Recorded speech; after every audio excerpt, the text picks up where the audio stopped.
Je m'appelle Gabriel et l'histoire que je vais vous raconter a changé le cours de ma vie pour toujours.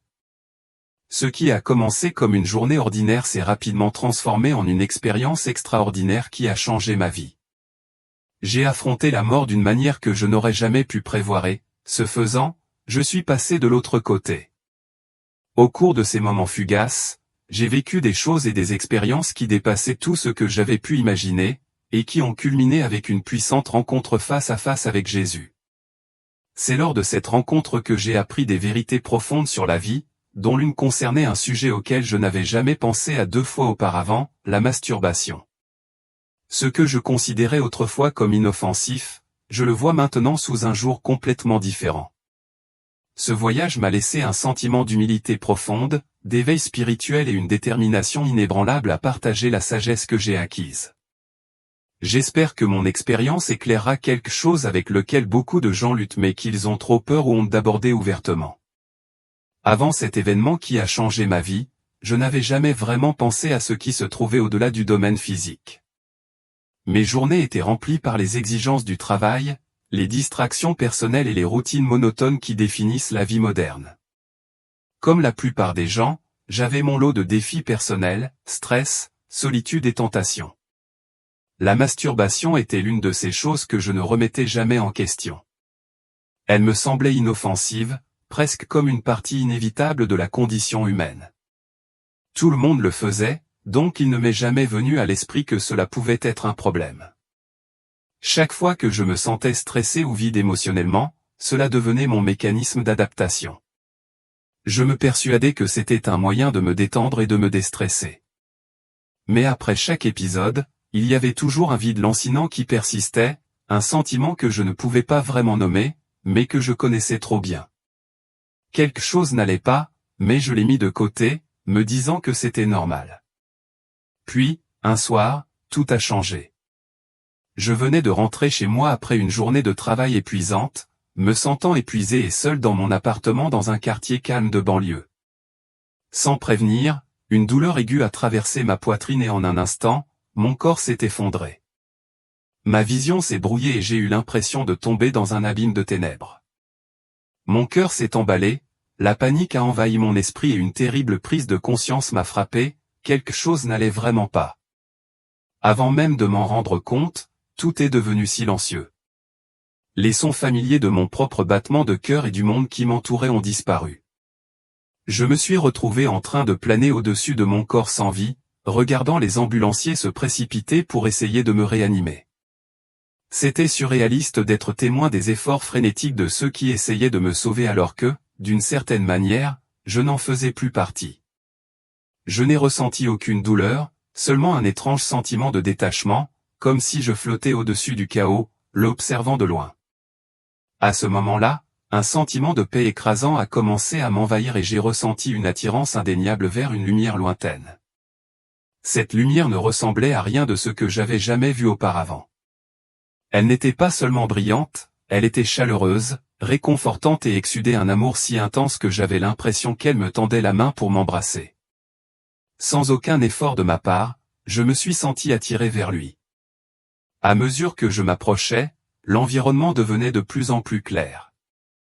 L'air autour de moi semblait pur et léger, et il y avait un sentiment d'amour écrasant qui imprégnait tout, un genre d'amour que je n'avais jamais connu.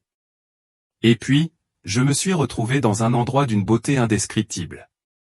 L'environnement même autour de moi était baigné d'une lumière rayonnante qui portait une pureté et une paix surnaturelle. Dans cet endroit, je me sentais légère et libre, complètement libéré des fardeaux de l'existence terrestre. Mais je n'étais pas seul. Devant moi se tenait une présence si puissante, mais si douce, que j'ai immédiatement su de qui il s'agissait. C'était Jésus. Son regard était différent de tout ce que j'avais jamais rencontré au profond et rempli d'un amour qui englobait tout. À ce moment-là, je me suis senti à la fois exposé et complètement accepté, comme si chaque partie cachée de moi était mise à nu, mais j'étais embrassé avec une compréhension et une compassion infinies. Tandis que je me tenais là, toute ma vie s'est déroulée devant moi, tous mes choix, toutes mes difficultés et même les pensées les plus intimes que j'avais jamais eues. On m'a montré comment mes actions, aussi insignifiantes soient-elles, avait eu un impact sur mon âme d'une manière que je n'avais pas imaginée. C'est à ce moment-là que Jésus m'a révélé quelque chose qui m'a profondément ébranlé. J'étais suspendu dans un état de soumission totale, incapable de comprendre ce qui se passait. Tout ce que j'avais connu, toutes mes certitudes s'étaient dissipées en un instant, me laissant à la dérive dans l'inconnu. Mon esprit se bousculait de questions, étais-je mort? Était-ce la fin ou allais-je revenir? Malgré la peur et la confusion, un calme incroyable m'entourait et une paix qui ne ressemblait à rien de ce que j'avais connu sur terre. La lumière m'attirait avec une telle intensité que j'avais l'impression d'être porté vers elle, sans effort, comme si quelque chose de plus grand que moi me guidait. À chaque pas que je faisais vers la lumière, la clarté de tout ce qui m'entourait s'approfondissait. L'air devenait plus léger, plus vibrant, rempli d'un amour qui semblait rayonner du tissu même de l'existence. C'est alors que j'ai réalisé la vérité de tout ce qui m'avait été montré, la profondeur de l'amour, le poids de chaque action et l'importance de tout ce que nous faisons. Sans prévenir, je traversais ce qui ressemblait à un voile et, devant moi, une luminosité écrasante m'entoura. Cette lumière n'était ni dure ni aveuglante, mais elle irradiait une douce chaleur qui m'enveloppa complètement, me faisant me sentir en sécurité et accueilli. À ce moment-là, je pris conscience d'une présence à mes côtés. Bien que je ne puisse pas encore voir de qui il s'agissait, je savais instinctivement qu'il s'agissait de quelque chose de divin. Puis, je le vis. Elias se tenait devant moi, illuminé par une lumière indescriptible. Sa présence même dégageait à la fois puissance et paix, une aura qui me remplissait d'admiration et de réconfort en même temps. Au début, aucun mot n'a été échangé, mais il y a eu une compréhension immédiate entre nous, une connexion silencieuse qui allait au-delà du langage. À cet instant, j'ai su qu'il me comprenait complètement mes peurs, mes luttes et même les pensées les plus profondes et les plus secrètes que je n'avais jamais osé exprimer. C'était comme si le temps lui-même s'était arrêté. Pour la première fois, j'ai vu toute ma vie d'un point de vue que je n'avais jamais connu. Chaque instant, chaque choix, chaque pensée cachée était mis à nu devant moi, comme si je contemplais une grande tapisserie de mon existence. J'ai vu non seulement comment mes actions avaient façonné ma vie, mais comment elles avaient touché la vie de ceux qui m'entouraient, à la fois d'une manière que je n'avais jamais réalisée et d'une manière que j'avais depuis longtemps oubliée. Et puis, la vérité est devenue claire. Elias ne me montrait pas ma vie pour me juger ou me condamner. Au contraire, il m'offrait un moyen de voir où je m'étais égaré, où j'avais échoué et où je n'avais pas réussi à vivre en accord avec son amour et sa vérité. J'ai ressenti une tristesse immense en réfléchissant au moment où j'avais fait du mal aux autres, au moment où j'avais négligé mon bien-être spirituel et au choix que j'avais fait qui m'avait éloigné de l'amour divin qu'il m'offrait si librement. Le moment qui m'a le plus frappé, cependant, a été lorsqu'Elias a abordé quelque chose que je n'avais jamais prévu ou quelque chose que je n'avais même jamais pensé à examiner. Il m'a montré la façon dont j'avais cherché du réconfort dans mon habitude de me réconforter. En un instant, j'ai vu la profondeur de l'impact que cette action avait eu sur moi, d'une manière que je n'avais jamais pleinement comprise auparavant. Ce que j'avais considéré comme inoffensif semblait maintenant être une barrière qui m'avait isolé de Dieu, remplissant mon âme d'une culpabilité et d'une distance dont je n'avais même pas réalisé l'existence. C'est alors que j'ai compris, Élie ne me réprimandait pas, mais au contraire, il me révélait la vérité à travers un sentiment de compréhension profonde. À ce moment-là, j'ai eu l'impression qu'il me disait, « Tu as cherché du réconfort au mauvais endroit. Le véritable accomplissement ne peut être trouvé que dans mon amour. » J'étais bouleversé, mais en même temps, je savais qu'à ce moment-là, Élie m'offrait une nouvelle opportunité de changement, une chance de me détourner des schémas qui m'avaient maintenu prisonnière et d'embrasser pleinement son amour. Alors que je m'enfonçais plus profondément dans la lumière, une paix indescriptible m'envahit. Les fardeaux des soucis terrestres, des doutes et des peurs se sont dissipés comme s'ils n'étaient rien de plus que des ombres passagères. Cette lumière qui m'entourait n'était pas seulement quelque chose que je voyais, c'était quelque chose de nouveau. C'était quelque chose que je ressentais et chaque partie de mon être en était engloutie. C'était comme si l'essence même de l'amour m'enveloppait d'une étreinte divine, me remplissant d'une paix si pure et si profonde que les mots pouvaient à peine la décrire. À ce moment-là, j'ai réalisé que je n'étais plus dans un lieu défini par le temps ou la douleur. J'étais dans un royaume au-delà de tout ce que j'avais jamais connu, un lieu qui transcendait toute compréhension terrestre. Tandis que je me tenais là, submergé par la lumière et la paix qu'elle apportait, j'ai commencé à sentir que la lumière n'était pas simplement brillante. Elle était pleine de connaissances, de sagesse et de compréhension des vérités profondes et non dites qui résonnaient dans mon âme. La confusion qui avait autrefois obscurci mon esprit a commencé à se dissiper, et tout ce que j'avais lutté pour comprendre tout au long de ma vie est soudain devenu clair. C'était comme si la lumière communiquait directement avec mon âme, transmettant la connaissance et la sagesse sans avoir besoin de mots. Puis, alors que j'étais debout, émerveillé, j'ai pris conscience d'une silhouette qui s'approchait.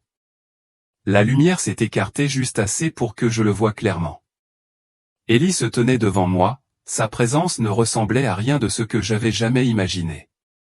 Il irradiait une gentillesse et une compréhension qui ont traversé toutes mes défenses, un amour inconditionnel qui parlait directement à mon cœur. Son regard a rencontré le mien, et j'ai eu l'impression qu'il me voyait complètement à chaque défaut, chaque échec, chaque lutte cachée. Pourtant, dans ses yeux, je n'ai trouvé aucune condamnation. Il n'y avait que de l'amour, un amour pur et inébranlable. À ce moment-là, toutes les craintes que j'avais à propos du jugement ont disparu. J'ai compris qu'Élie n'était pas là pour me punir, mais pour me révéler la vérité dans sa forme la plus pure. J'avais l'impression qu'il m'attendait depuis le début, prêt à partager avec moi les réponses que j'avais cherchées toute ma vie. Je me tenais là, bouleversé, ne sachant pas quoi dire ou faire. Mais avant de pouvoir rassembler mes pensées, je me suis retrouvé attiré plus près de lui, comme si une force invisible m'attirait vers la vérité que lui seul pouvait offrir. En sa présence, j'ai réalisé que je ne me tenais pas simplement devant un être divin, mais en présence de la vérité absolue. Et dans cette vérité, il n'y avait pas de place pour le déni. Tout ce qui n'était pas clair auparavant, les choses que j'avais essayé de justifier ou d'ignorer, sont devenues indubitablement claires à la lumière de son regard. En présence de son amour et de sa vérité, j'ai vu ma vie, mes choix et mon cœur d'une manière qui ne laissait aucune place à l'auto-illusion. Jésus m'a alors tendu la main et j'ai senti une bouffée de chaleur m'envelopper. À cet instant, j'ai saisi la profondeur de son amour et de sa grâce d'une manière qui transcendait les mots. J'ai soudain réalisé combien de temps j'avais passé ma vie à courir après des plaisirs éphémères, à essayer de combler des vides en moi avec des choses qui ne pourraient jamais vraiment satisfaire mon âme. D'un seul regard, Jésus m'a révélé le vide de ses poursuites. À ce moment-là, j'ai compris que cette expérience n'était pas seulement pour que je sois témoin, mais qu'elle était destinée à me transformer. Jésus ne me montrait pas ces choses pour me faire sentir coupable ou honteuse. Au contraire, il m'offrait l'opportunité d'être libéré des chaînes avec lesquelles je m'étais involontairement attaché. Avant de pouvoir pleinement comprendre ce qui venait de se passer, je ne me tenais plus dans la lumière rayonnante.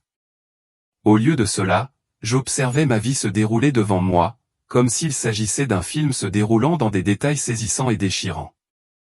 Chaque moment, chaque décision, chaque émotion que j'avais ressentie, je voyais tout cela. Mais ce n'était pas seulement une observation passive. Je ne me regardais pas seulement moi-même, je revivais ces moments, mais avec une compréhension nouvelle et profonde. Je pouvais ressentir ce que d'autres avaient ressenti à cause de mes actions, bonnes ou mauvaises. Chaque décision, chaque mot et chaque choix que je faisais prenait vie d'une manière que je n'aurais pas pu imaginer. Le bilan de ma vie ne passait pas sous silence quoi que ce soit, il examinait tout avec une clarté parfaite. J'ai vu mon innocence d'enfant, les erreurs que j'avais commises à l'adolescence et les difficultés auxquelles j'ai été confronté à l'âge adulte. Les moments où j'avais été gentille, aimante et généreuse étaient montrés avec une telle beauté que je pouvais ressentir la joie que j'avais apportée aux autres. Mais les moments douloureux, les moments où j'avais ignoré les autres, parlé durement ou cédé à la tentation étaient tout aussi vivants. J'ai ressenti profondément le poids de ces décisions, comme si je les revivais. Et tout au long de tout cela, Jésus se tenait à mes côtés. Sa présence était réconfortante, constante et inébranlable. Il n'était pas là pour me condamner, au contraire, il me guidait doucement dans la compréhension de mes choix. La partie la plus surprenante de cette expérience s'est produite lorsque nous avons abordé mes difficultés avec le plaisir personnel. J'avais toujours cru que c'était quelque chose d'inoffensif, un acte naturel auquel tout le monde se livrait. Mais alors que Jésus me guidait dans cette révision, j'ai vu comment cette habitude apparemment insignifiante avait affecté ma connexion spirituelle. Chaque fois que je m'y livrais, je pouvais voir comment cela provoquait une atténuation subtile de la lumière de mon âme. Ce n'était pas l'acte en lui-même qui comptait, mais ce qu'il représentait, une échappatoire, une dépendance à quelque chose d'autre que Dieu pour combler le vide en moi. Jésus m'a montré comment cela créait un modèle dangereux de recherche d'un réconfort temporaire au lieu de se tourner vers lui pour un véritable épanouissement. J'ai ressenti un profond regret de ne pas l'avoir reconnu plus tôt, de ne pas avoir compris à quel point je m'étais appuyé sur une fausse source de réconfort. J'ai également vu comment mes choix avaient affecté mes pensées, mes relations et même ma confiance en moi. Je m'étais toujours demandé pourquoi je me sentais parfois éloigné de Dieu, et maintenant c'était clair. Mon attention avait été mal alignée. Au lieu de rechercher l'amour et la paix que seul Dieu pouvait me donner, j'avais recherché des plaisirs éphémères au mauvais endroit. Mais Jésus ne m'a pas montré ces choses pour me faire sentir indigne. Au contraire, il m'a montré que le véritable accomplissement ne se trouve que dans son amour, et non dans les plaisirs temporaires du monde. Malgré les révélations de mes défauts, je ne me sentais pas désespéré. Au contraire, j'ai ressenti un profond sentiment d'amour, d'encouragement et une invitation à faire mieux. Jésus m'a révélé la personne que j'étais censé être, le potentiel que j'avais, la force que je pouvais puiser en lui pour surmonter mes difficultés. En passant ma vie en revue, j'ai vu les nombreuses occasions où j'aurais pu choisir différemment, où j'aurais pu embrasser son amour au lieu de succomber à la tentation. J'ai également vu comment la luxure avait déformé ma compréhension de l'amour et de l'intimité. Ce que j'avais réduit à des moments de plaisir éphémères était, en réalité, un don sacré, un lien destiné à être partagé dans la pureté et la dévotion. Jésus m'a révélé avec douceur comment ma dépendance à la luxure avait privé mes relations d'authenticité, ce qui m'avait rendu plus difficile de donner et de recevoir de l'amour dans sa forme la plus vraie. Cette prise de conscience m'a fait l'effet d'un voile qui se levait de mes yeux, me montrant à quel point ces schémas s'étaient profondément ancrés dans mon cœur et mon esprit. Il m'a expliqué que, bien que la luxure soit normalisée dans le monde, c'est une contrefaçon ou une satisfaction temporaire qui laisse l'âme aspirer à quelque chose de beaucoup plus profond. J'ai vu comment mes luttes contre la luxure et le plaisir personnel étaient des distractions, m'empêchant de vivre pleinement la vie que Dieu avait prévue pour moi. Il ne s'agissait pas de l'acte physique en lui-même, mais de la façon dont je lui avais permis de prendre de la place dans mon cœur, un espace qui était destiné à la présence de Dieu. Lorsque Jésus m'a révélé ces vérités, je n'ai ressenti aucun jugement. Au contraire, j'ai ressenti une profonde compréhension et un profond sentiment d'espoir. Son amour était si pur, si transformateur, qu'il m'a inspiré un profond désir de changer, non pas par peur ou par honte, mais par amour pour lui et par désir d'honorer la grâce incroyable qu'il m'avait montrée.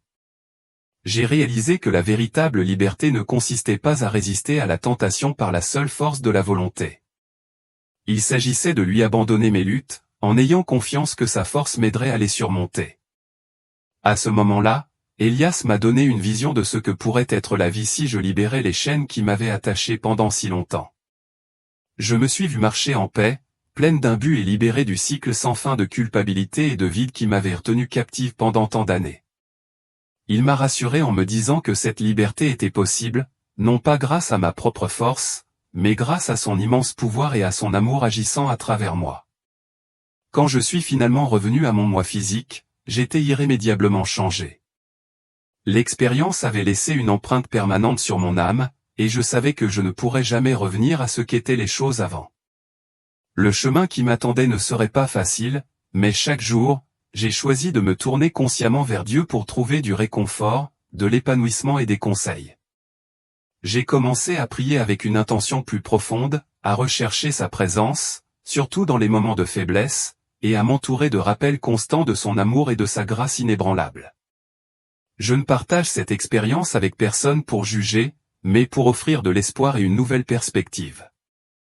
Si vous vous trouvez aux prises avec les mêmes batailles que j'ai menées, sachez ceci, vous n'êtes pas seul et il y a toujours de l'espoir.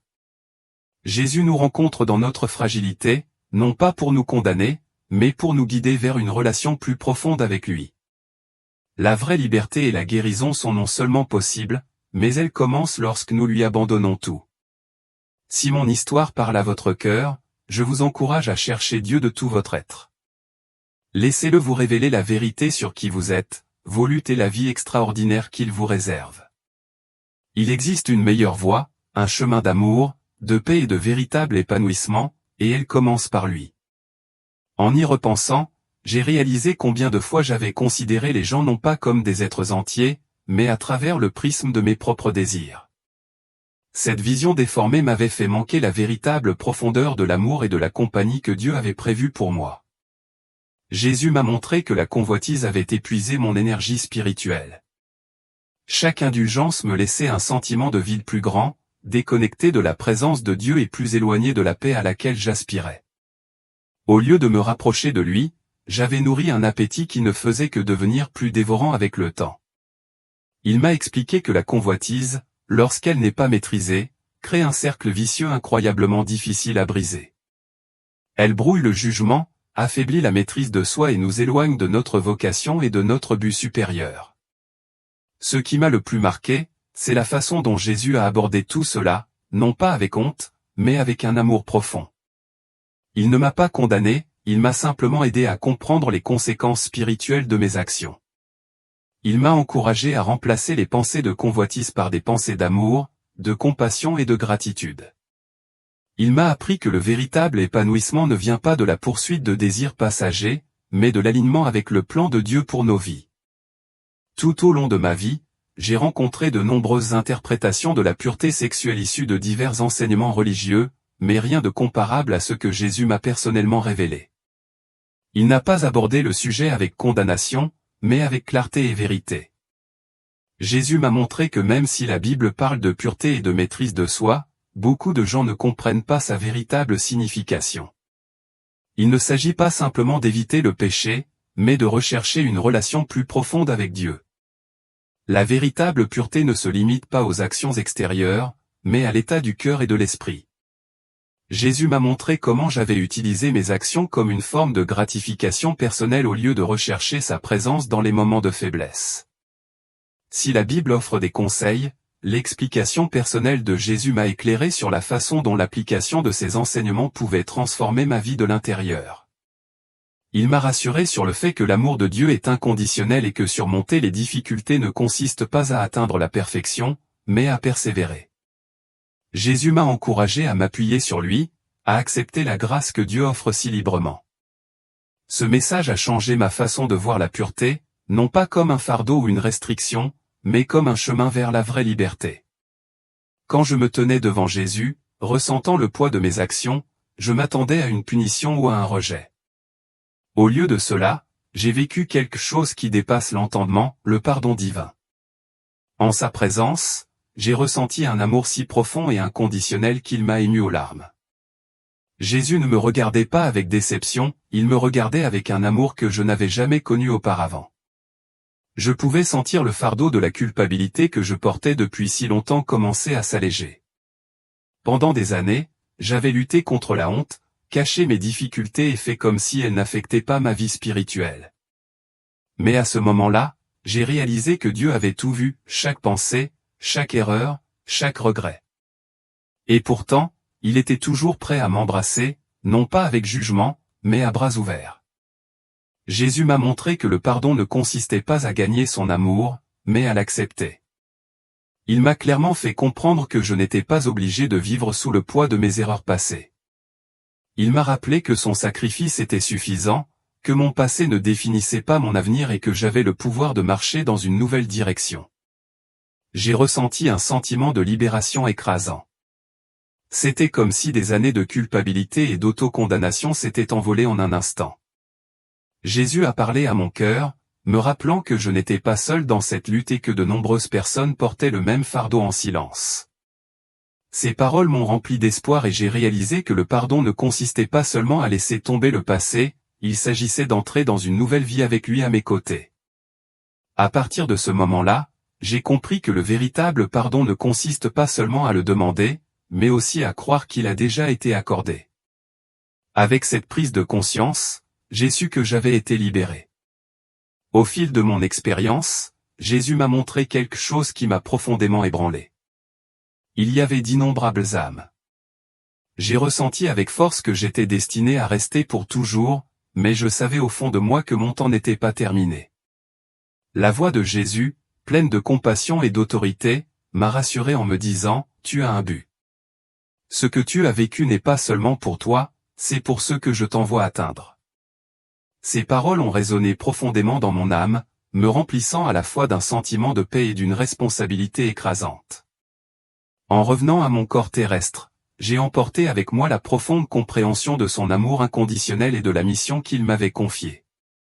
La transition vers le retour a été bouleversante, j'ai laissé derrière moi la sérénité parfaite de sa présence pour retourner aux imperfections de ce monde. Mais je savais que j'avais reçu quelque chose de précieux, un cadeau destiné à être partagé.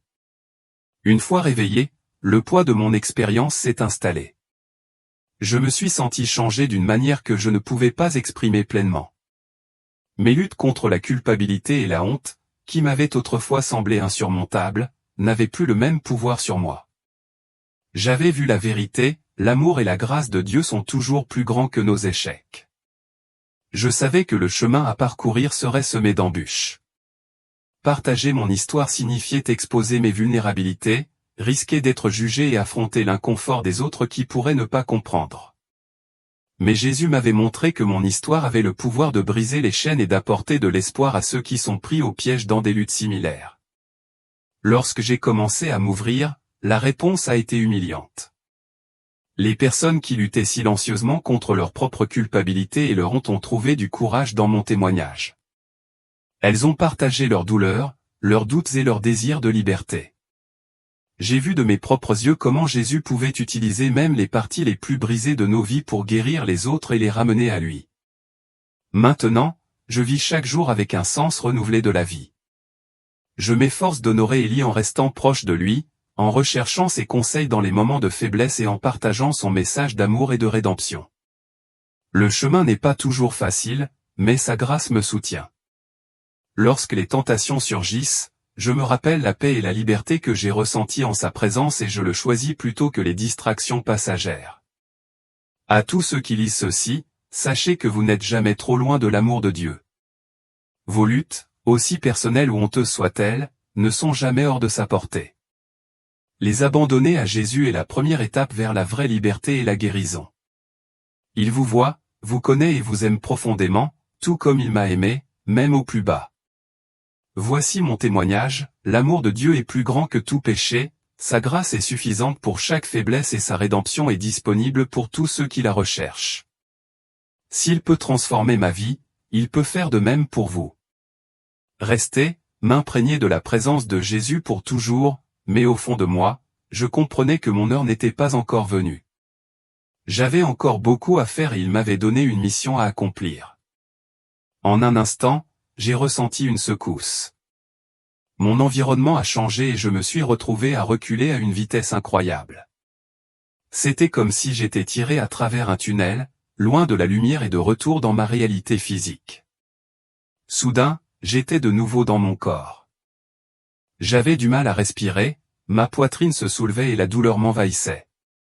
Les ambulanciers me surveillaient, leur visage rempli de soulagement et d'urgence. Je pouvais entendre leur voix m'appeler par mon nom, mais je ne pouvais penser qu'à ce que je venais de vivre. J'étais submergé par l'émotion, les larmes coulaient sur mon visage lorsque je réalisais qu'on m'avait donné une autre chance ou une autre opportunité de changer ma vie et de suivre le chemin que Jésus m'avait montré. J'ai regardé autour de la pièce, comme si je voyais tout pour la première fois. Les détails banals de la vie que je tenais autrefois pour acquis me semblaient maintenant précieux. J'étais allé de l'autre côté, et maintenant j'étais de retour avec un nouveau sens de la vie. Les jours qui ont suivi mon retour ont été difficiles. Mon corps était faible et mon esprit avait du mal à assimiler tout ce que j'avais vu et entendu. C'était surréaliste. Un instant, j'étais en présence de Jésus, et l'instant d'après, j'étais de retour dans mon petit appartement, entouré du bruit du monde. Mais au fond de moi, je portais le message qu'il m'avait donné et je savais que je devais le partager.